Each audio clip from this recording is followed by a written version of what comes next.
You're up at 4 a.m. with a big test and a recital in 8 hours and still don't feel ready for either. So, what can you do?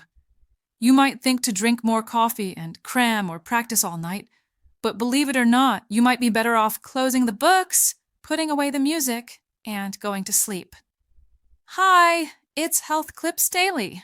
Let's dive in. Sleep occupies nearly a third of our lives, but many of us give surprisingly little attention and care to it. This neglect often comes from a major misunderstanding.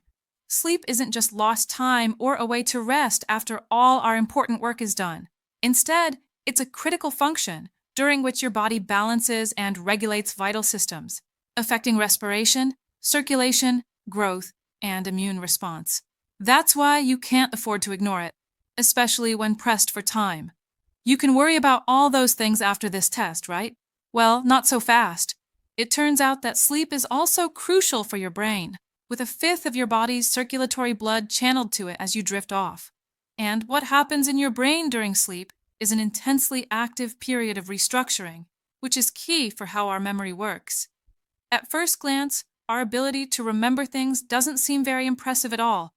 Hermann Ebbinghaus, a 19th century psychologist, demonstrated that we normally forget 40% of new material within the first 20 minutes. This is known as the forgetting curve. But this loss can be prevented through memory consolidation, the process of moving information from fleeting short-term memories into our longer-lasting storage. This consolidation occurs thanks to a major brain area known as the hippocampus.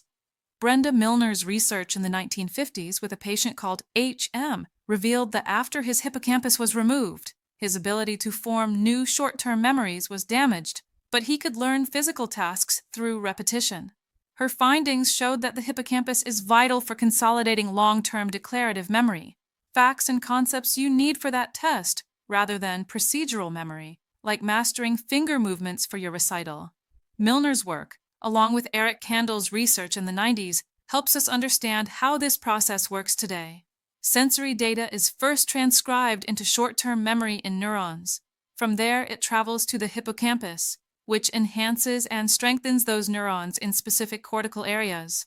Thanks to neuroplasticity, new synaptic connections form, creating a stronger neural network to store memories long-term.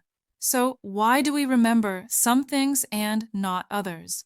Memories formed during times of heightened emotion or stress are better recorded due to the hippocampus's link with emotion, but the biggest factor in memory consolidation is, yes, a good night's sleep. Sleep is composed of 4 stages, with slow-wave sleep and REM sleep being the deepest. EEG studies show electrical impulses moving between the brainstem, hippocampus, thalamus, and cortex. These serve as relay stations of memory formation. During slow-wave sleep, declarative memories are encoded temporarily in the hippocampus, then reactivated repeatedly, gradually moving into long-term storage in the cortex. REM sleep, which resembles waking brain activity, supports procedural memory, like practicing scales or physical skills. Based on these studies, going to sleep 3 hours after memorizing formulas and an hour after practicing your scales would be ideal. This shows how timing sleep around your study and practice sessions can boost your memory and learning efficiency.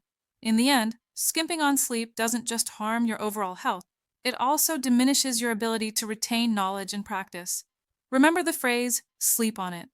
It's backed by science. Proper sleep means waking up each morning with a more improved brain, ready to face new challenges. Subscribe to Health Clips Daily for more quick health tips you can trust.